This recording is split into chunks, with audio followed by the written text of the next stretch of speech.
Welcome back. So continuing to talk about water in motion in the ocean, that rhymes. We were just talking about currents, which is going to be more kind of horizontal movement from north, south, east to west for the most part. But we can also get large bodies or large amounts of water in the oceans moving vertically up and down, and that's closely associated with tides. So tides, pardon me, are the generally twice daily fall and rise of sea level. A couple of times during the day, the sea levels rise, and a couple of times the sea level falls, generally. Sometimes it's only one of each.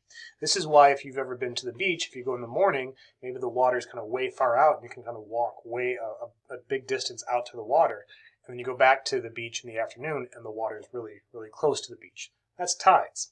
That's the water levels seeming to change globally. This happens in any coastal area.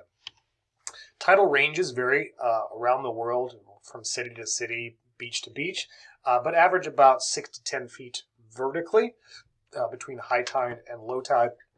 The actual world's largest tide is in Canada at the Bay of Fundy. Sounds fun. It averages a tidal change of 53.5 feet. And that happens twice a day. So the Bay of Fundy is way up here between New Brunswick and Nova Scotia, kind of just east of Maine. So this kind of narrow body of water through here. And you can see as you get further and further inland, as the seafloor kind of rises closer to the ocean surface, you're getting bigger fluctuations in tidal change. So you can get some of those 53 feet plus tidal changes kind of closer, further in you go in the Bay of Fundy.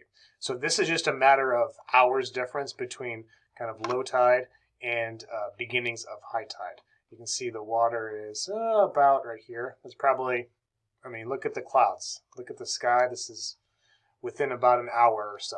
So you can see it's already risen about 6 feet.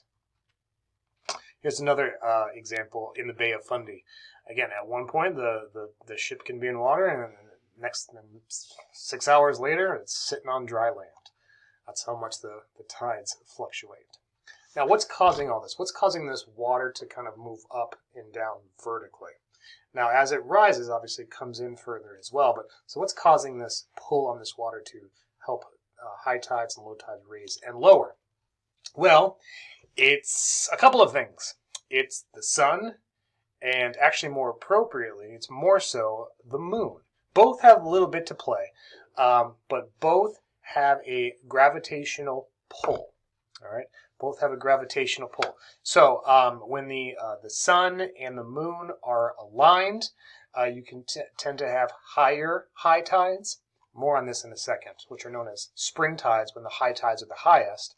If the moon and the sun are kind of 90 degrees from each other, a little bit competing, but still pulling nonetheless, but the high tide is not as high. You can see how this gap is much bigger, and the low tide is very small here. The high tide is a little lower, and the low tide is a little higher. It's called a neap tide. Believe it or not, even though the sun is much bigger than the moon's going to win the gravitational pull battle because it's much closer. Gravity not only has to deal with the pull of gravity, the force associated with gravity is not only due to the size of an object, the bigger an object, the more gravitational pull, but also how close. Even though the moon is vastly smaller than the sun, it's so much closer. This is not drawn to scale. The moon is so much closer, it has such a bigger pull. And so what the moon is doing is not only pulling on the water, but also the earth as well. So kind of pulling these things, in essence, causing the water to form these kind of ovals almost. So let's get into spring tides. So spring tides are when you have the highest high tides and the lowest low tides. It has nothing to do with the season of spring. Rather, it was just termed that because of the concept of the tide springing forth onto land. The highest high tides, the very highest of high tides, the very lowest of low tides, those occur twice each lunar month, and that's associated with the full moon and the new moon. In both cases, the sun and the moon and the earth are all in a line. Whether it's a full moon or a new moon depends on what side of the earth it's on, but they're all in a line. Neap tides have the lowest high tides and the highest low tides. And the origin of this word is kind of just a mystery. But these occur 7 days after a spring tide. They occur during the first and third quarter moons when the moon looks half full. So when I'm talking about a lunar month, the moon cycles through its phases over 28 days. That's the word where the word month comes from. Month, moon, month. We just decided to make some months a little bit longer. 30 days, 31 days. February, still 28 days, non-leap year. So the moon cycles about once every month, 28 days. So once every 4 weeks. And so, but during new moons and full moons and third quarter and first quarter moons, we can get these different high highs, low lows, spring tides, low highs, high lows, neap tides. So a full moon is when you see the moon fully. A new moon is when it doesn't appear at all. But in these cases, both the full moon and the new moon are in line with the Earth, causing the greatest, in line with the Earth and the sun, causing the greatest gravitational pull, so you get the highest highs and the lowest lows. The third quarter and first quarter would be 90 degrees from where the sun would be. And here you would get the low highs and high lows. This is where you get your neap tides. So let's take a look at a tidal chart. And we'll do more of this in lab. So this is just a particular a set of days in Sydney, Australia. So it might not match up necessarily with what days you're watching this lecture at. But this is kind of end of June through mid-July in Sydney, Australia. You can see the high tides and the low tides. And typically you get 2 high tides a day and 2 low tides a day. Some places only 1. So the place where you get the highest highs, that would be a spring tide. And then with the lowest highs is going to be a neap tide. And then again with the highest highs, you have a spring tide. High highs, low lows, low highs, high lows. I know it's kind of tricky to figure out. But note that one spring tide is much higher than the other spring tide. Why could that be? Well, it actually has to deal with another celestial explanation.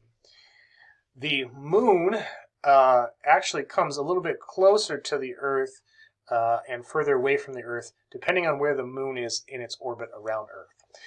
This is not necessarily drawn to scale, it's just exaggerated to help you visualize it. But when the moon is closest to the Earth, we call that perigee. When the moon is furthest from the Earth, we call that apogee. And so it's about 26,000 miles closer in perigee versus apogee. And so if you've heard the term supermoon, there's a supermoon tonight, that means the moon is in perigee, it's the closest it's going to be, so it actually looks about 14% bigger and 30% brighter, because it's 26,000 miles closer. Whereas, whereas in apogee, it looks smaller, less bright, it's further away, 26,000 miles further away. So not only does the moon come closer or further away from the Earth, same thing with the Earth and the sun. At some points, the Earth is a little bit closer to the sun. It's called perihelion, and at some points it's a little bit further away from the sun, aphelion. And that's about a difference of 3.1 million miles. So in perihelion, which is usually in January, the Earth is 3.5 million miles closer to the sun than in July during aphelion. And so there are points when the Earth is closer to the sun than other times, but that has nothing necessarily to do with why the Earth is hot during summertime. It's not closer to the sun. It's actually further. In July, the Earth is the furthest from the sun. It just so happens to be that the North Pole is pointing toward the sun, meaning it's going to be summertime in North America during our hottest times. It has nothing to do with how close or how far away. Anyway, all that comes into play because, for example, again, depending on when you're viewing this lecture, I'm just going to use these dates as an example. In the year 2022, in January, let's say this is the Earth, and we have the moon. This would be a new moon. This would be a full moon. So you can see this is when Earth is in perihelion, and July 4th is when the Earth is in aphelion.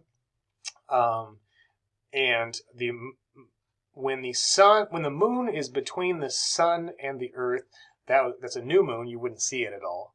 And then when the moon is on the opposite side of the Earth and the sun, directly opposite, that's when we get a full moon. So again, depending on when you may be seeing this, this might be a little bit different. But as an example, let's say you're viewing this around June 17th, 2022. We're right here, not quite to July 4th. So this would be our new moon. This would be our full moon. So the question was, well, why is one spring tide higher than the other spring tide? Spring tides happen when it's either a new moon or a full moon. So it has to do with the alignment of the moon and the sun. So let's take a look. June 28th of 2022, as an example, is going to be a new moon, and June 28th is when the moon is in apogee, the furthest away. So since pull of gravity has to deal with how close something is, the moon is further away, so therefore it has less pull of gravity to pull the water to create a high tide. So you get smaller spring tides, in this case when the new moon is in apogee. It could be full moon in apogee, that's just not the case of what's going on, but either a new moon or full moon, if it's in apogee, you get smaller spring tides. However, we fast forward 2 weeks from there, 14 days, half of a lunar cycle, we get a full moon on July 13th, 2022, which corresponds to perigee, so the moon is closer to the Earth, therefore it's going to have more of a gravitational pull on the Earth and water and everything else, therefore it's going to create higher spring tides. So you get a larger spring tide when the full moon is at perigee. Confusing now, I get it. We'll play around with a little bit of this in the lab. And again, depending when you're watching this lecture, these may or may not match up with any current dates. Look to the lab document for a current example using all of this information. One very cool location associated with tides is Mont Saint-Michel in northern France. During low tides, you can see this small little walled fortress church city thing is accessible. You can drive there, you can walk there from land, and it's kind of like a little tourist place. But during high tides, it's cut off from the world. Oh, how I would love to live there, just cut off from the world every 6 hours or so. Such a lovely place. Such a lovely place. A boy can dream. So let's go ahead and stop here.